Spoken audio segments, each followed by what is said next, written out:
Welcome to Lifestyle Solopreneur, the community for entrepreneurs who put lifestyle first. Join your host, Flavia Berys, as she interviews successful lifestyle solopreneurs and shares ideas to help you find the perfect balance between lifestyle, business, and self. Flavia is an attorney, marketing expert, and founder of several online academies. She's been featured in major media, including BBC World News, The Wall Street Journal, The New York Post, ESPN Television, and more. Join us for this episode of Lifestyle Solopreneur.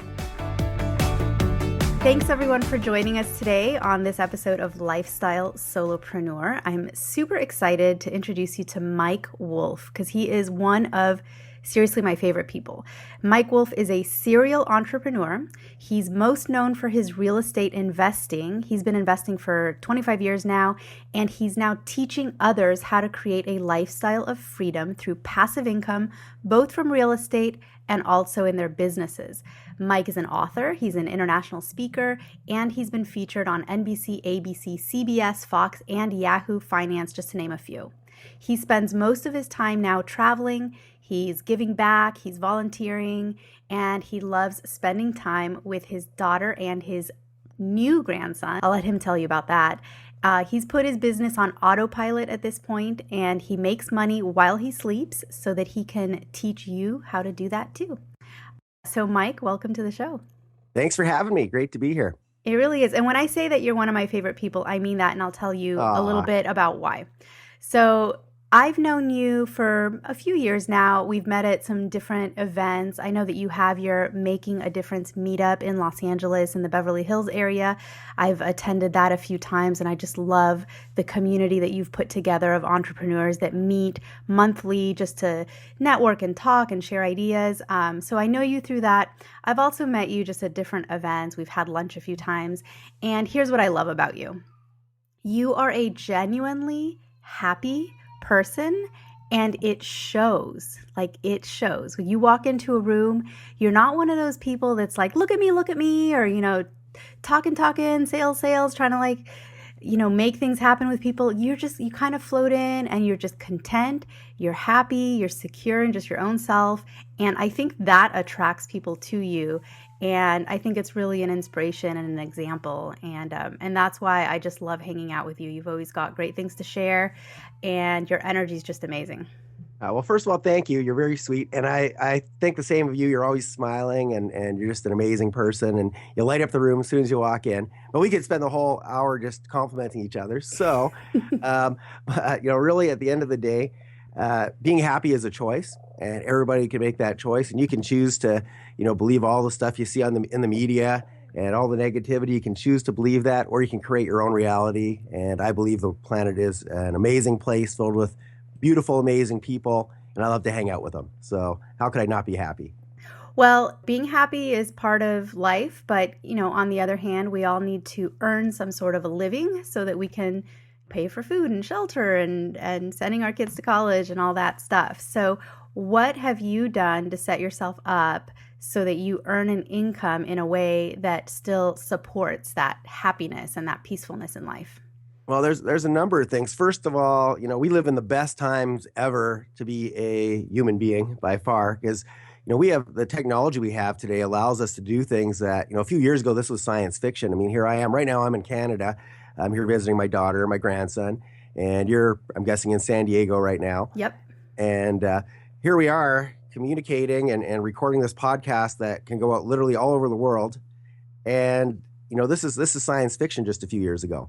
And, at one point this was doable, but just very, very costly. So only very wealthy corporations could afford to do this sort of thing. And they were the ones who could have it, they got their message out there and had the influence. And now the internet has really empowered regular people to be able to be heard and connect and collaborate. And it's just, to me, it's so exciting. So, but to answer your question more specifically, I started off as a real estate investor 25 years ago, didn't really know what I was doing, and just happened to get really lucky on my first deal, which was both a blessing and a curse. So the blessing was I had more money to play with, and I got to do some more real estate deals. The curse was I was, I guess when you have success at an early age and you make this money, you start to think you're a know-it-all. And so I proceeded to go do some more real estate deals, thinking I was kind of the god of real estate, and managed to lose the money and had some very humbling experiences, and then decided,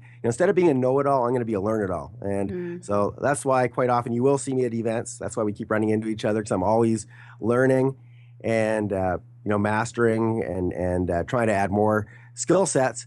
But so anyway, so real estate, despite some ups and downs, eventually I figured it out and got myself a bunch of properties. The thing I love about real estate is that I see every home that I own as a piggy bank that spits out money every month. But unlike other investments, it goes up in value when it spits out money. So for example, if I had some stocks, there are some stocks that pay out dividends. But when they pay out dividends, the value of the stock goes down because the value of the company goes down after they cut those checks. If I owned a whole bunch of gold and had it under my mattress, I could have $1 million worth of gold, but unless I sell it, it doesn't really give me any lifestyle. I can't buy food with it unless I sell it. Well, the real estate thing I love is that if you buy strategically, which is what I teach my students how to do, and you buy homes that provide cash flow, if you get enough of them, you can actually live off of that quite comfortably, which is originally how I got to this point. But then I also started to do some other things because I get bored really. I mean, your typical serial entrepreneur that has that shiny object syndrome, and I always see all these different things I want to try. And so what I've learned though over the years is that I don't want to be the worker bee in my business. I want to be the visionary in my business, and kind of lay the tracks and set it in a certain direction. But then get put systems in place and get other people in place to do the work, and give myself a lifestyle that I love. And so what I recommend to the listeners is figure out what you want your life to look like in let's say 5 years from now and 10 years from now, and then do things that are only congruent with that. So, if I'll use real estate again, because that's what I'm most familiar with. If I was starting over again, back in the old days, I used to manage my own properties. And at the end of the month, I'd be going and collecting rent. And of course, a lot of people don't like to pay. So you're chasing after them, trying to collect the money. And that could be a full-time job. And so even though you buy real estate to create passive income, you could easily turn that into a job for yourself where you've got no life.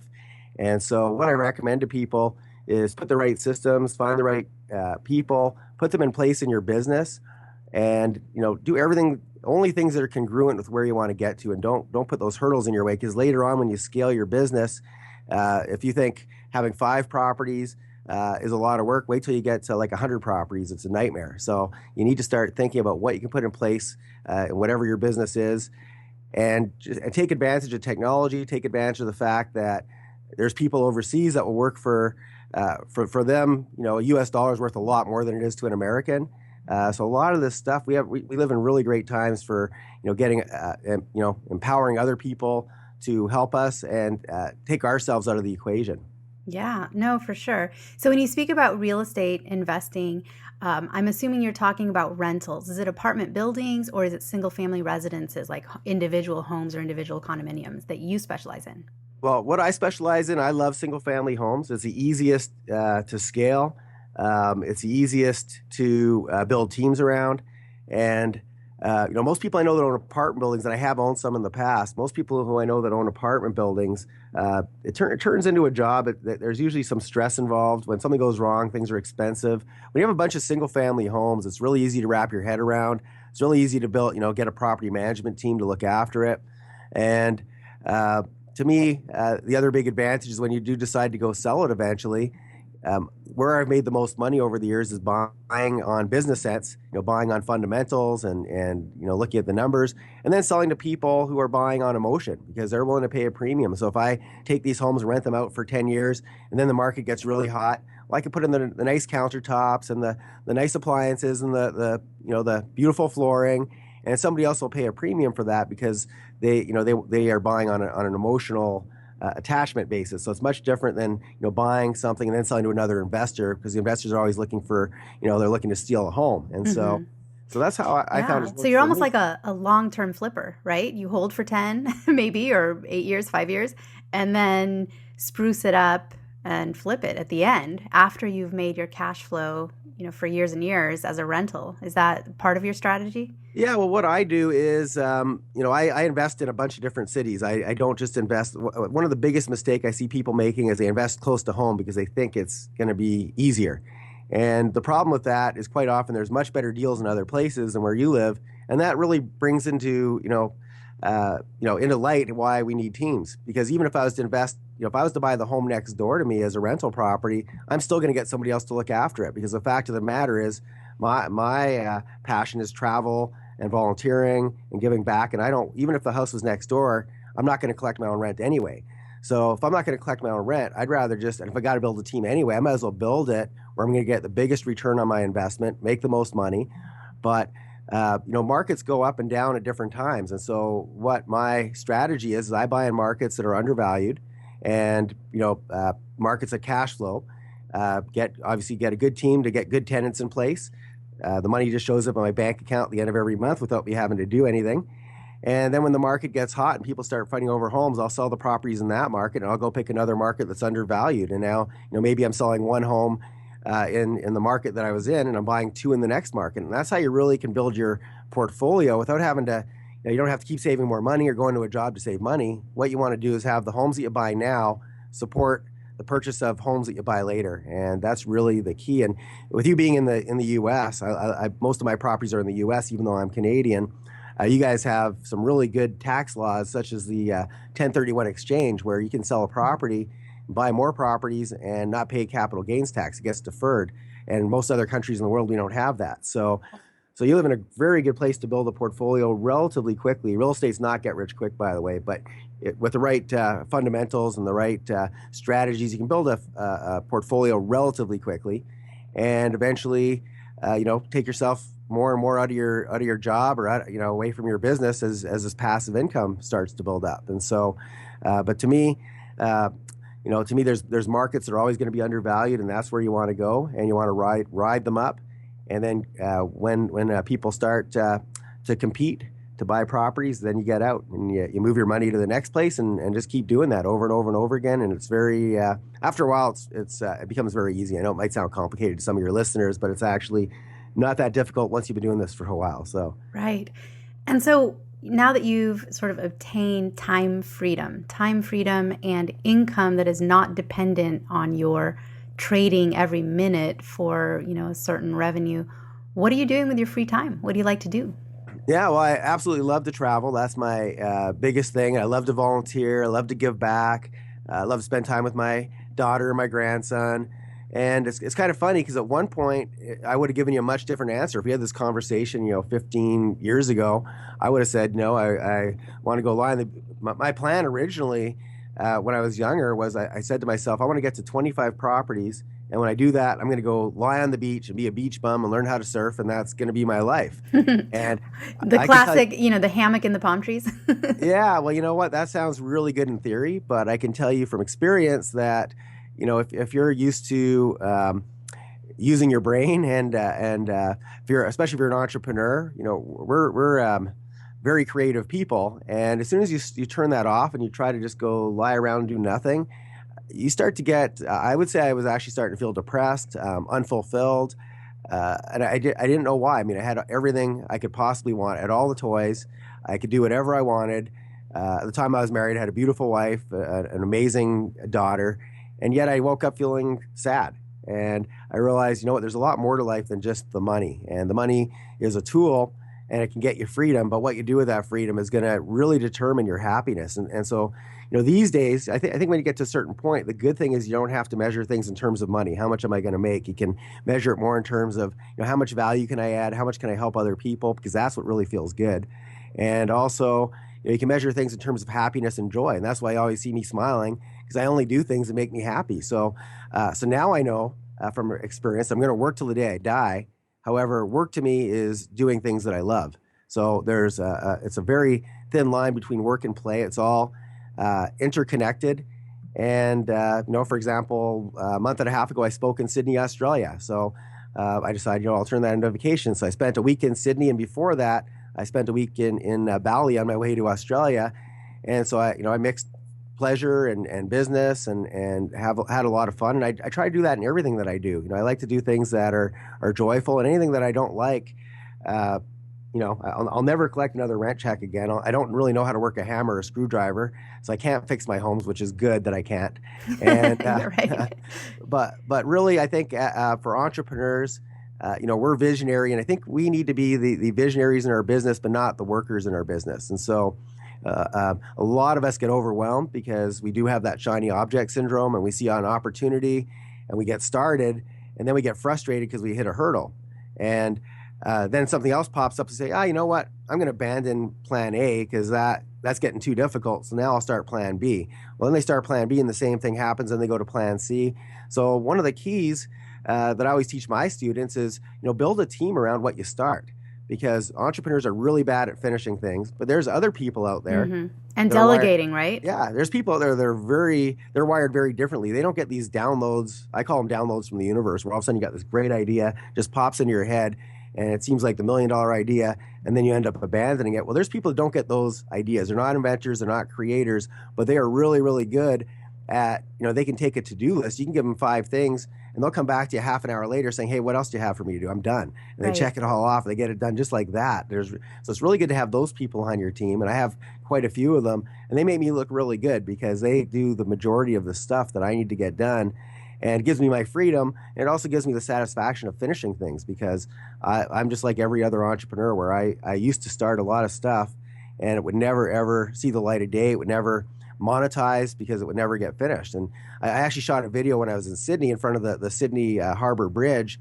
And I basically said, if we had 5 of these bridges, but they're all, 75% done, that wouldn't really help anybody. Nobody can get across the other side with 75% finished bridges. Mm-hmm. So having one finished bridge, which is a metaphor, having one finished project is a lot better, adds a lot more value to the marketplace than having 5 half finished things. So that's really one of the keys that I learned over the years about myself and other entrepreneurs, is that we need to get the people that are good at methodical at finishing things. And when you put those people in place, that's going to give you a lot more freedom and let you do the things you love to do, because they can handle all the stuff that we're horrible at.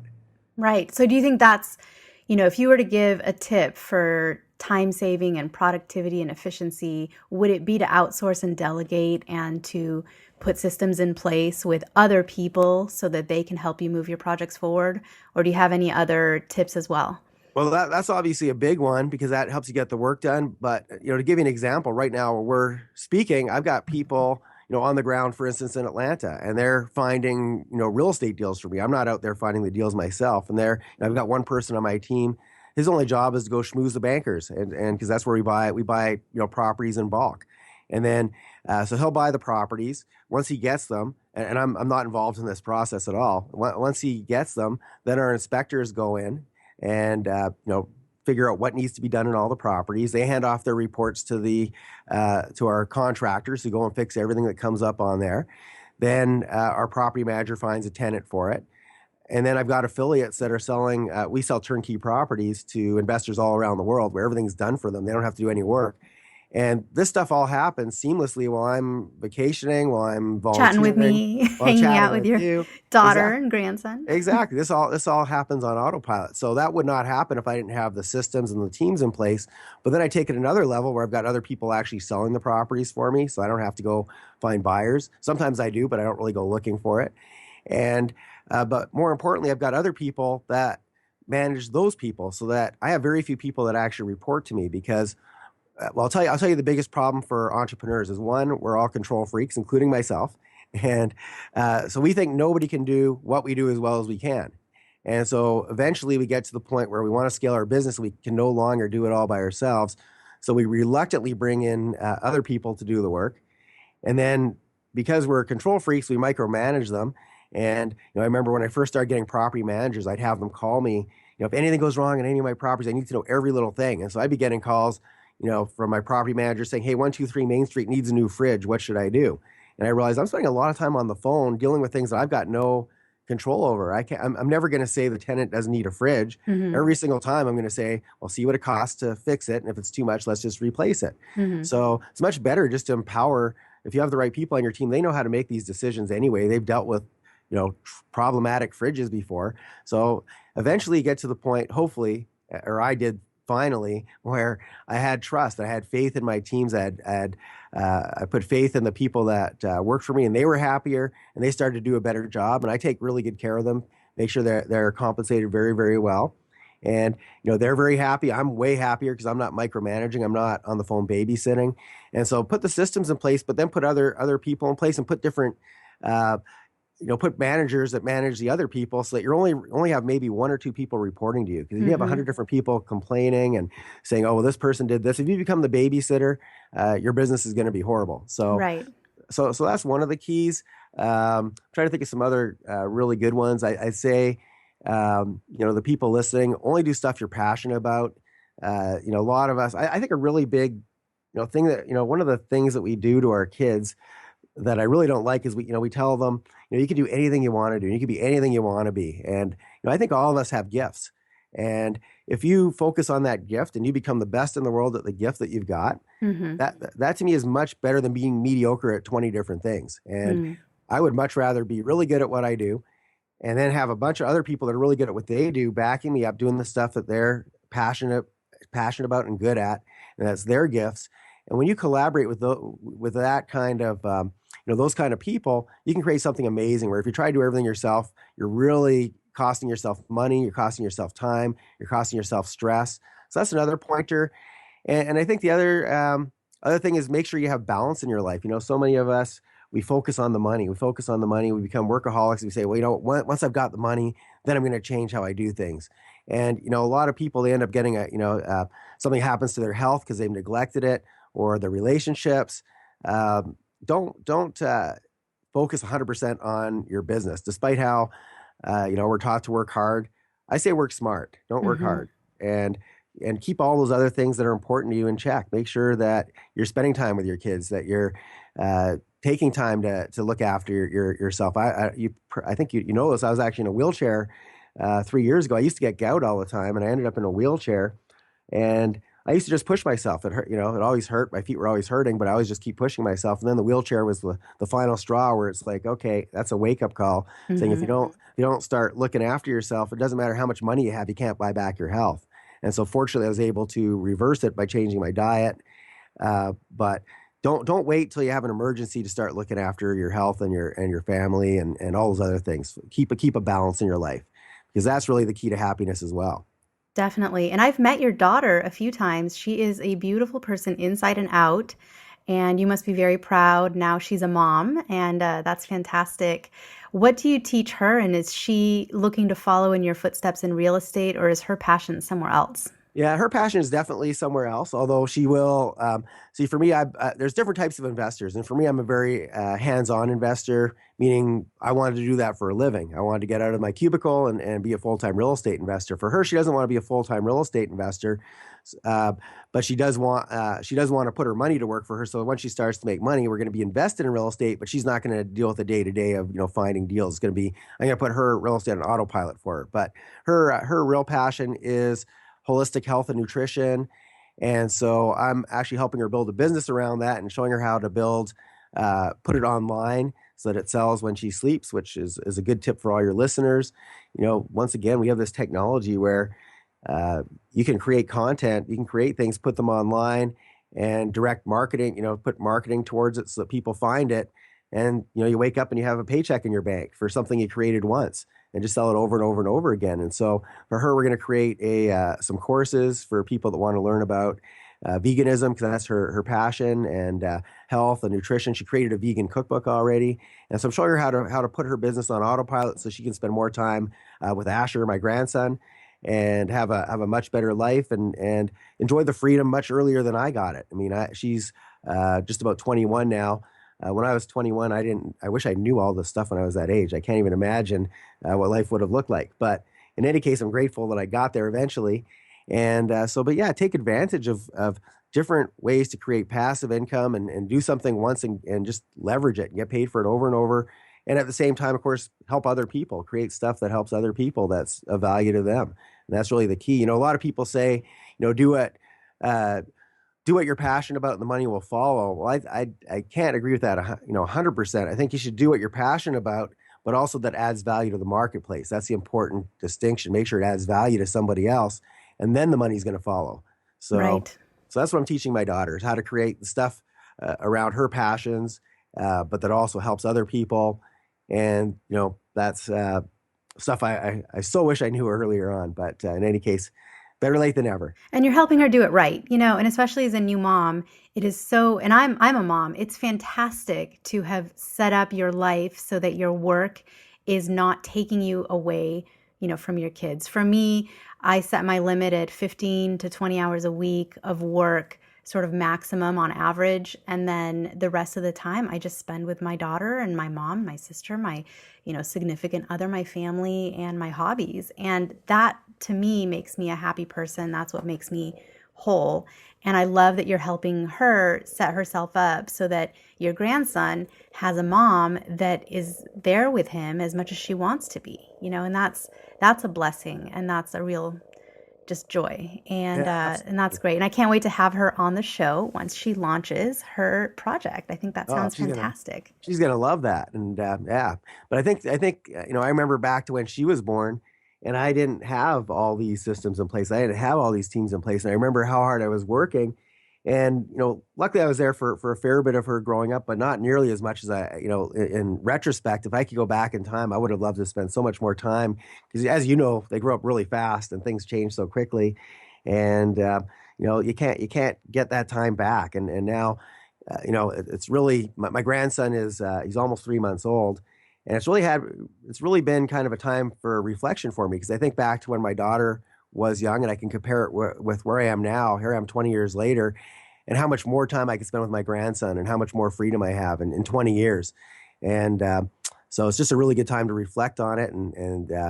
But it really gets me inspired to teach other people how to create that, because if I went back in time, I could duplicate this so much quicker than it took the first time, because it was a lot of trial and error, and doing things that didn't make me happy, and being stressed out. And trust me, I wasn't. If you would have known me earlier on in life, I wasn't always certainly not as happy as I am now by any stretch. Right. And so what are you working on now to help others achieve what you've achieved?